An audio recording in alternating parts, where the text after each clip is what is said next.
Jadi yang akan terlihat di Indonesia tahun 2025 terakhir ini adalah hal-hal yang kita sama sekali nggak sangka. Karena teman-teman sebenarnya apa yang terjadi di elit-elit atas itu kita sama sekali belum nggak kebayang kita. Nggak kebayang. Kita nggak bisa masuk ke situ. Dan kemudian kalian jangan gampang dibelokkan. Ini bakalan banyak orang-orang yang kalau aku bilang manas-manasin keadaan. Ya, yang jelas ada orang banyak berkumpul di suatu tempat.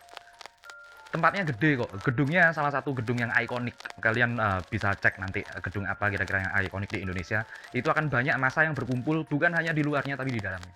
Di dalamnya? Di dalamnya, sejarah terulang.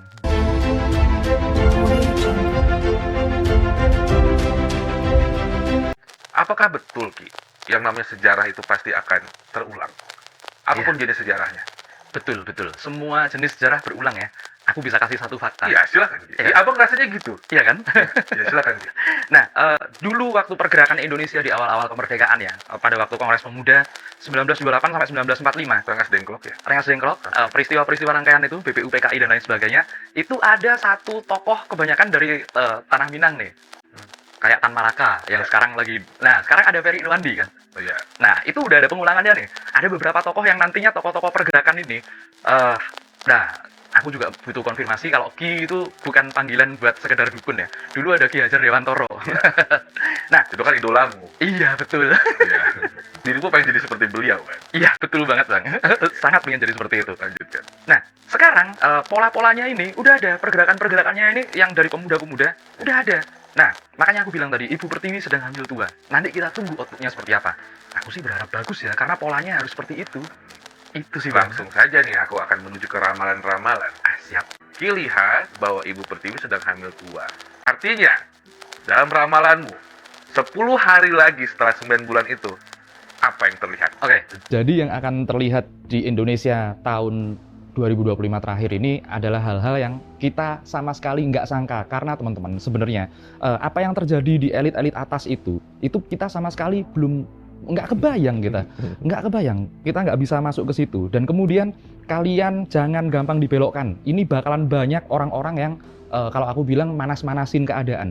Kemudian ada juga nanti kalian perhatiin pelan-pelan aja ada tanda-tanda alam yang akan membawa kita untuk menuju oh ini petunjuknya seperti itu.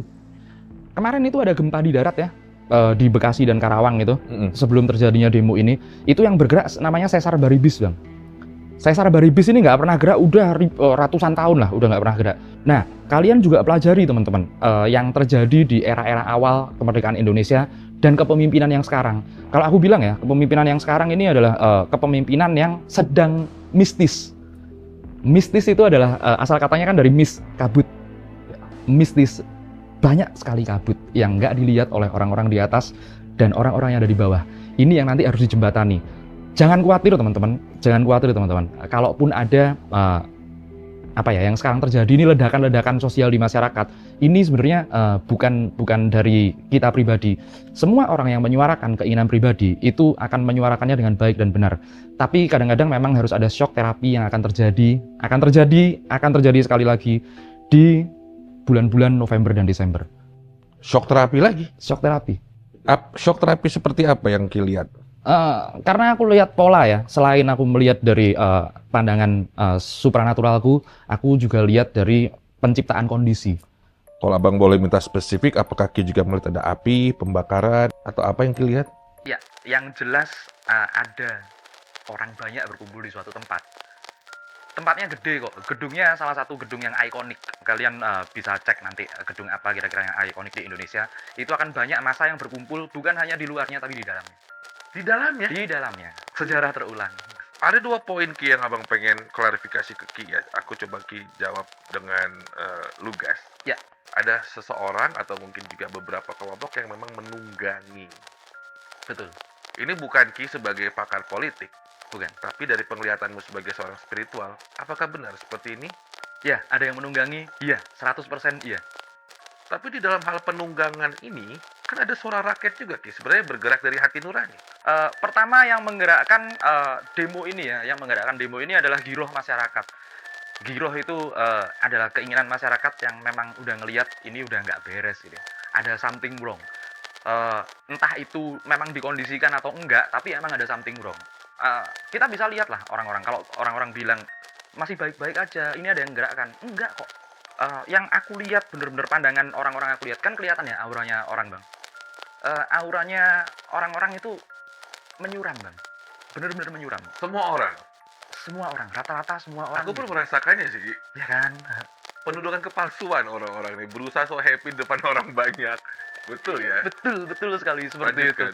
Nah, jadi itulah yang keluar ya. Itulah yang keluar secara organik. Tapi nanti memang ada ditunggangi pihak-pihak yang udah nunggu ini sejak lama kalau aku bilang. Momennya akhirnya datang, disikat. Disikat sekalian. Kalau keterlibatan orang luar, Ya, keterlibatan orang luar ya, orang asing kalau aku bilang. asing. Nah, asing ini perlu kita telaah bang, secara supranatural dan spiritual aku bilang. Orang asing itu asing dari Indonesia apa asing dari luar circle? Unknown people. Nah, itu dia. Unidentified people. Itu dia. Makanya dulu orang yang nggak pernah disebut seperti inisial R, nggak pernah disebut-sebut kan zaman dulu. Cuman orang-orang tertentu yang tahu. Ya, Robby, ya kan. Sekarang diangkat namanya seperti itu. Itu orang asing bagi sebagian orang, nggak pernah tersebut namanya. Kalau asing dari luar negeri ya, aku bilang luar negeri, ada beberapa hal-hal intelijen bahkan dari zaman dulu bang, secara supranatural. Kalau mereka bergerak, kelar. Seperti contohnya 98, kelar asli serius. Seperti itu bang. Ki pernah mention kepada abang dan sobat goib, aku nggak tahu ditayangkan apa enggak karena episode aku sama Ki sudah cukup banyak, bahwa ada usaha untuk pemakzulan, penggulingan. Kita nggak mention waktu itu, Ki nggak mention 1 atau 2 orang. Apakah kasus yang terjadi seminggu ini juga mengarah ke sana yang Ki lihat? Sangat mengarah ke sana, sangat mengarah ke sana. Ini secara logis atau secara spiritual nih? Enggak, aku udah baca secara spiritual, bahkan pernah kok kita bicarain ini. Iya. Aku bilang bulan Februari. Iya, makanya Ki yang ngomong berarti. Iya. Ki, ini aku mau minta Ki lebih dalam lagi melihat. Oke. Ki kan tadi menyampaikan ke sobat goib bahwa sekarang itu pemerintahan dalam keadaan berkabut. Betul. Biasanya kalau kita naik gunung, kabut itu akan mulai terurai, mulai pergi kalau sudah ada matahari yang terbit. Iya. Siapa matahari itu? Yang akan memecahkan dan juga membuat lebih bersinar pemerintahan ini. Ya. Kalau secara retorika aku bisa bilang matahari ini hati nuraninya rakyat ya. Hati nuraninya rakyat. Tapi kalau kita berharap kepada satu sosok yang biasanya disebut orang dengan Satrio Piningit, percayalah Satrio Piningit sudah lewat. Percayalah, Satrio Piningit sudah lewat. Nggak ada lagi yang seperti itu. Kita akan kembali ke tatanan lama. Tatanan lama itu seperti apa, Bang? Apakah kerajaan? Enggak dong, belum tentu. Belum tentu tatanan lama itu berupa kerajaan. Karena kalau beberapa orang melihat ke masa lalu, itu ternyata tatanan di Indonesia dulu. Itu adalah komunitas, Bang. Komunitas harus ada orang yang bertindak sebagai keris, pusaka, atau pawang ya. Apa yang orang bilang atau apa yang dia ucapkan itu adalah kebijaksanaan. Apa yang dia lakukan itu adalah sebuah aksi nyata. Dan kemudian apa yang dia arahkan itu akan diikuti oleh semuanya. Itu sistem komunitas masyarakat, Bang.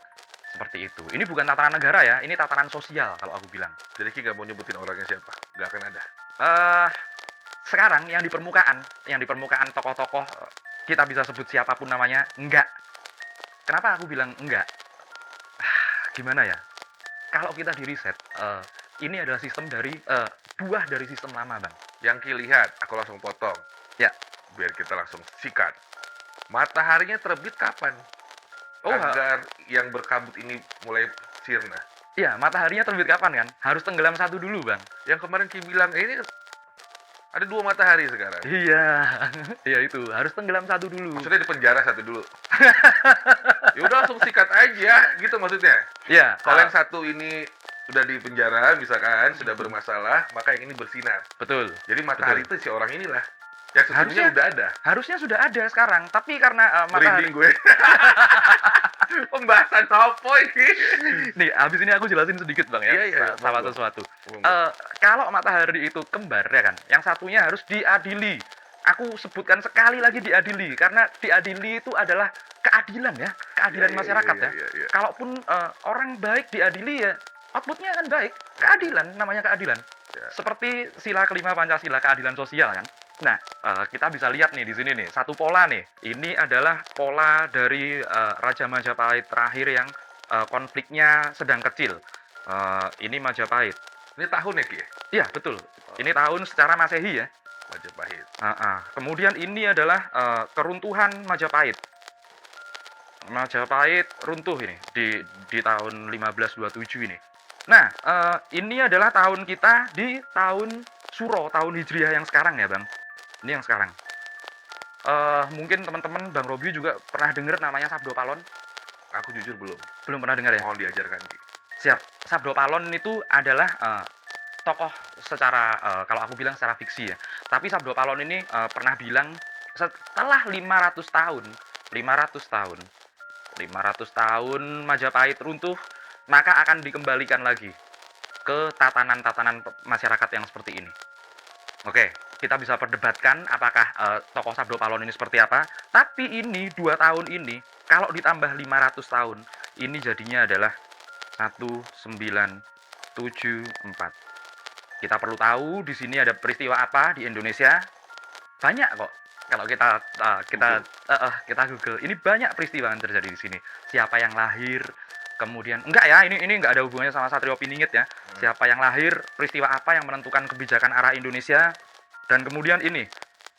Kalau ini keruntuhan Majapahit total di sini 1527, kalau ditambah 500 tahun adalah 2027. Ada apa di sini? Ada apa di sini? Ini adalah selesai siklus. Siklusnya. Selesai siklus. Apa yang akan terjadi? Ini adalah perubahan kembali Indonesia atau Nusantara menjadi tatanan yang lebih besar. Tatanan yang lebih besar bisa berupa tatanan yang baik atau buruk, tergantung kita sekarang. Kita mau do something apa enggak? Seperti itu aja sih, Bang. Ya karena kan yang merubah keadaan kalau belum bangsanya sendiri, negaranya nggak akan berubah. Betul, itu Kaumnya sendiri yang harus berubah dulu kan. iya. Nah sekarang pertanyaan abang, ketika kita menjelang 2027, anggaplah itu adalah kado yang Allah kasih ya. Kalau kita mengamini penglihatanmu ya. Ya. Akhirnya si matahari itu terbit, kabutnya mulai sirna. Mulai sirna. Misalkan begitulah. Sampai 2027, Sesar Lembang aman nggak? Sesar Lembang kalau aku bilang nggak aman. Ya, Nggak aman. Jadi gimana biar kita bisa sampai 2027? Sesar Lembang nggak aman, Bang, karena Sesar Baribis ini kemarin gerak loh. Ya jarang-jarang Bekasi. Iya, makanya.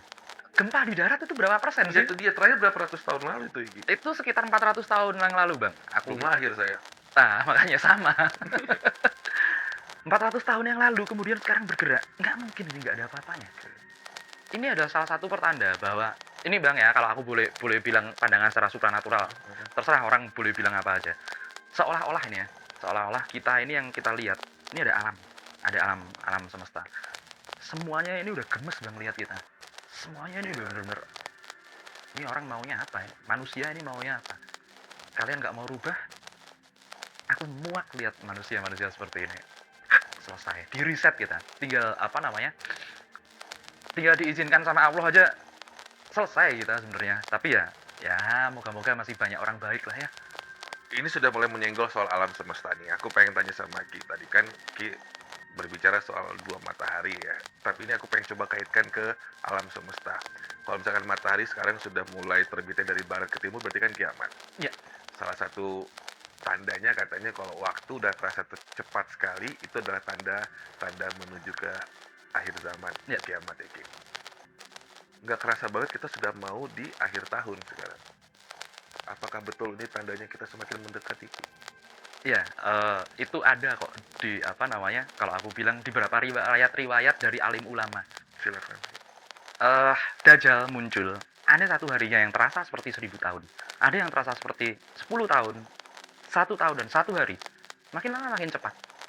Makin lama makin cepat, itu namanya dilatasi waktu. Apa yang kita rasakan sama orang lain rasakan mungkin beda. Ini sudah mendekati akhir zaman, karena memang dari zaman Kanjeng Nabi udah akhir zaman kan. Nah, buat kalian yang ingin merasakan kembali dilatasi waktu dan apa yang terjadi sebenarnya di dunia ini ya, dunia dalam skup yang besar ya, Bang. Bukan cuma Indonesia, nanti insya Allah kalian dikasih petunjuk kok. Kita mundurkan dilatasi waktunya dengan cara mengucapkan sesuatu yang baik. Duduk diem tenang ke titik zen, ke titik nol. kita akan tahu dajjal itu apa. Kita kemudian akan tahu muslihat atau fitnah yang digambarkan itu memang seperti apa. Dajjal ya kita bilang, karena dajjal ini tanda kiamat kan. Selesai kita habis ini. Kita akan tahu. Kalau kita duduk diem, lepaskan semua handphone, gadget segala macam, diem kita ulang-ulang aja satu kalimat tertentu. Itu nanti waktu akan terasa sangat lambat, sangat lambat, sangat lambat. Itulah yang sejati ada di jiwa kita, ada di sukma kita. Nanti akan terbuka, Bang. Benar-benar akan terbuka.